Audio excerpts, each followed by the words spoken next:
Hi friends, నేను మీ లతాని. అందరూ ఎలా ఉన్నారు? Welcome back to Latha pot రుచులు. టుడే రెసిపీ ఎమ్మీ చికెన్ ఫ్రై. మీకు కూడా నోరూరిస్తుంది కదా. ఇంకా లేట్ చేయకుండా ప్రాసెస్లోకి వెళ్ళిపోదామా. ముందుగా ఒక మట్టి పాత్రను పెట్టుకొని దానిలో 3 స్పూన్స్ ఆయిల్ వేసుకోవాలి. ఆయిల్ బాగా హీట్ అయ్యాక 2 రెమ్మల కరివేపాకును వేసుకొని ఫ్రై చేసుకోవాలి. ఇలా ముందుగా ఫ్రైలో కరివేపాకు వేసుకోవడం వల్ల చాలా మంచి ఫ్లేవర్ వస్తుంది. నిలువుగా కట్ చేసుకున్న పచ్చిమిర్చిని కూడా యాడ్ చేసుకోవాలి. చాలామంది వీడియోస్ని చూస్తున్నారు కానీ సబ్స్క్రైబ్ చేసుకోవటం.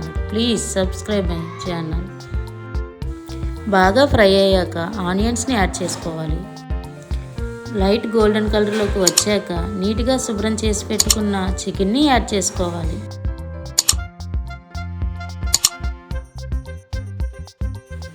అందులోనే రుచికి సరిపడా సాల్ట్ని వేసి చికెన్ని బాగా ఫ్రై చేసుకోవాలి. చికెన్లో ఉన్న వాటర్ అంతా ఇంకిపోయే వరకు ఫ్రై చేయాలి. అందులోనే టమాటాని యాడ్ చేయాలి. ముందుగా అయితే ఒక లైక్ అయితే కొట్టండి. టమాటా ఫ్రై అయ్యాక 1 స్పూన్ పసుపు వేసి బాగా కలుపుకోవాలి. ఇలా ఒకసారి మీరు ట్రై చేయండి. ఎలా వచ్చిందో కామెంట్ బాక్స్లో కామెంట్ చేయండి. 2 స్పూన్స్ ఫ్రెష్గా దంచి పెట్టుకున్న అల్లం వెల్లుల్లి పేస్ట్ని వేసుకోవాలి. అందులోనే 2 స్పూన్స్ కారం వేసి బాగా కలుపుకోవాలి.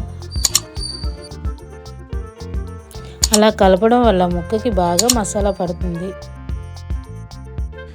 స్టవ్ ఆఫ్ చేసే ముందు 1 స్పూన్ గరం మసాలా పౌడర్ని యాడ్ చేసుకోవాలి.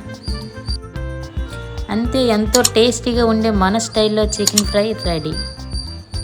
దీన్ని రోటీ, చపాతీ, రైస్లో కూడా తీసుకోవచ్చు. Please subscribe my channel. ఇంకా మరిన్ని రుచులతో మళ్ళీ కలుద్దాం.